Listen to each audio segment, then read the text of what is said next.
In this video, I'll be bringing you all along with me for a little tour of my family's home in Iowa. For over half a decade, my parents have been restoring this beautiful 1890s Victorian home. So let's go inside.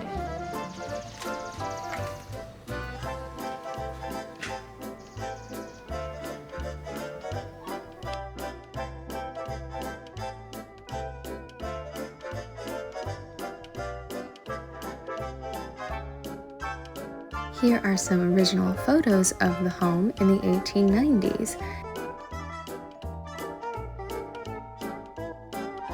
The home has belonged to numerous generations and has gone through quite a transformation since then.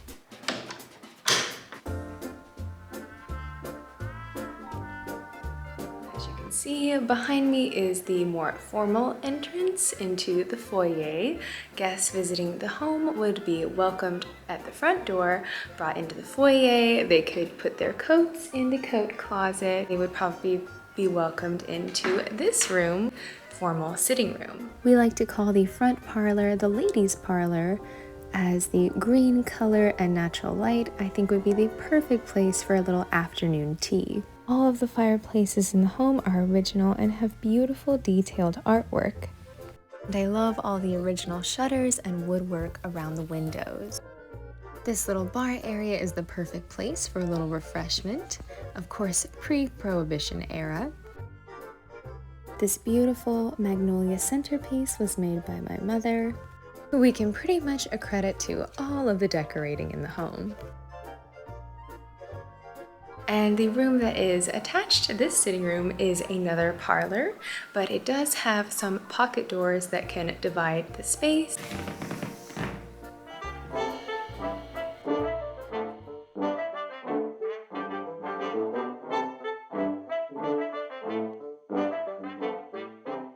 This is the parlor that we utilize the most ourselves. We call it the gentleman's parlor because it is decorated with more of a masculine theme, and the front parlor we call the ladies' parlor, even though it's not super feminine. We just like to have nicknames for the rooms. This space gets a lot of light. It's very enjoyable to sit in here in the daytime as well as the evening. We have a little radio in the corner so we can listen to music, and there is no TV, no distractions. We do a lot of catching up in here whenever I come to visit.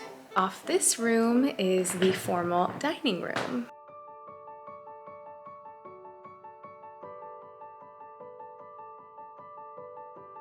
The formal dining room is elegantly decorated and the perfect place for our family dinners to be hosted. This year we had Thanksgiving at this long table, and it was a beautiful affair.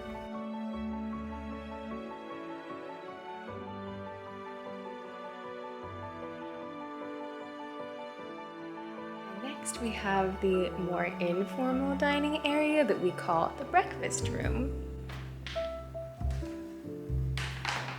We call it the breakfast room because we think it's the perfect place to have breakfast because of this beautiful orange stained glass window.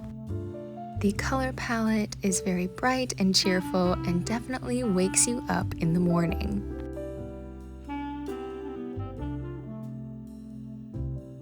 It's a perfect place to start your day with some orange juice and coffee, maybe some toast, or of course, my favorite, some pancakes.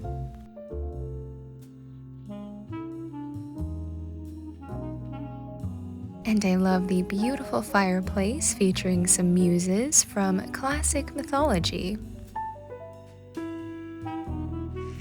A unique feature of the breakfast room is that the butler's pantry is an elevator. At one point, the home operated as a funeral home, so they needed an elevator shaft to do what funeral homes do. And it still functions today. Next, we have the downstairs kitchen. Another very cheerful room in the home, has a kind of country style to it and features a soft green and pink color palette. The only thing that is new is this lovely dishwasher and sink feature.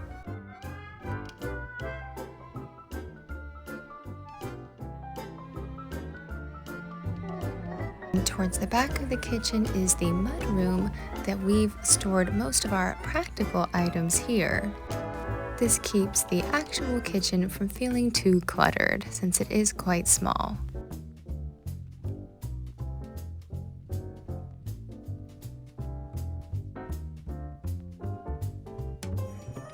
When most of us are entering the home, we use the back entrance through this door, where there's a lovely little back porch and a porch swing.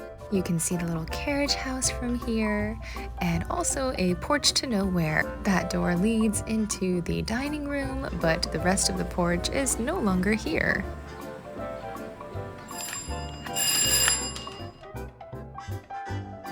Here is the original doorbell of the home that I was just ringing a few moments ago, coordinating to these 4 locations. Off the first floor hallway, you'll find a little storage closet, as well as the bathroom complete with its own clawfoot tub. Decorated in a Victorian revival wallpaper, we kind of just stuck with that theme and color palette with the pink and blue touches. Other than needing some updated flooring, I think this little powder room is perfect just the way she is. And down the hallway, you can take the back staircase all the way up to the 2nd floor, a little less glamorous and probably not used by guests. During the 1940s, we think some of the 2nd floor was redone in that style, so we've gone with that era for some of our theming and tried to keep this little mid-century kitchen as adorable as it was originally. Decorated in pale yellows and creams, we call it the Daisy Kitchen.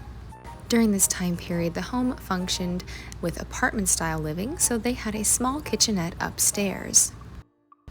I love the cheerful and playful color palette, as well as the retro appliances.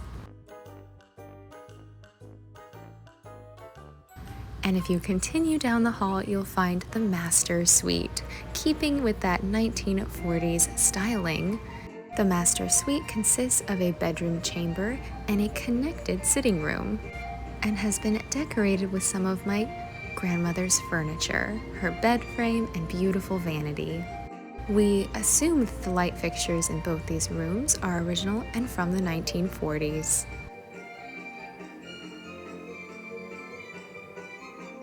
The decor chosen definitely reflects the old Hollywood glam era, with a color palette inspired by this beautiful 1940s glamour painting. The walls are painted in a custom duck egg blue color to match the painting, and the surrounding furniture and antiques definitely add to that old Hollywood vibe.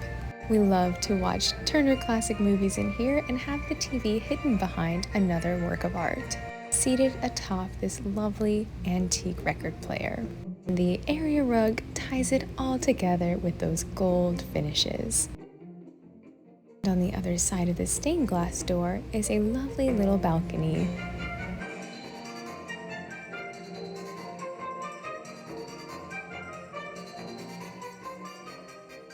On the 2nd floor, there is one bathroom that has been decorated with some vintage nursery rhyme paintings in a soft blue color palette to match the retro blue bathtub.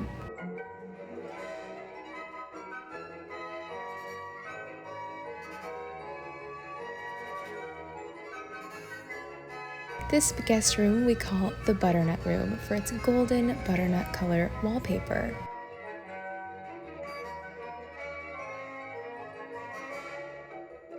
Very little changes have been made to this room other than the addition of some antique furniture.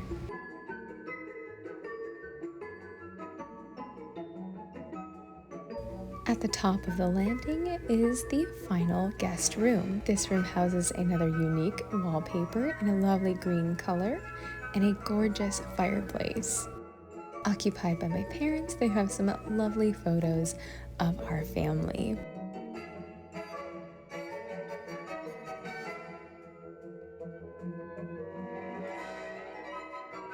The space includes a lovely little sitting area with 2 comfy chairs and lots of windows to let in light.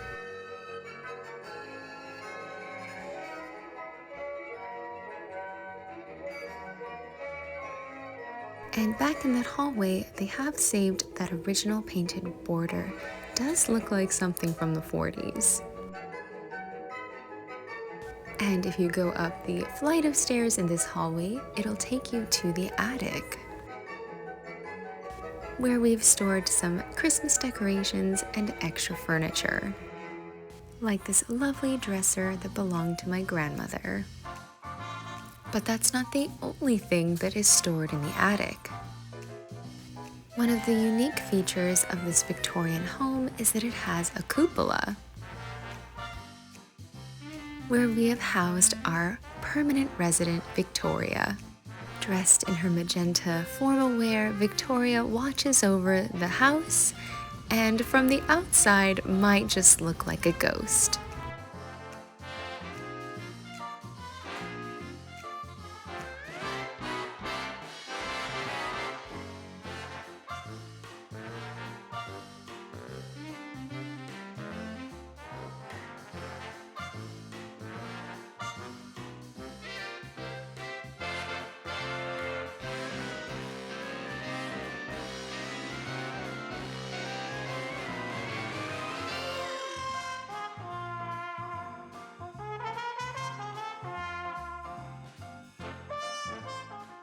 And that concludes my Victorian home tour of the Prairie Rose. I hope you enjoyed it. Bye!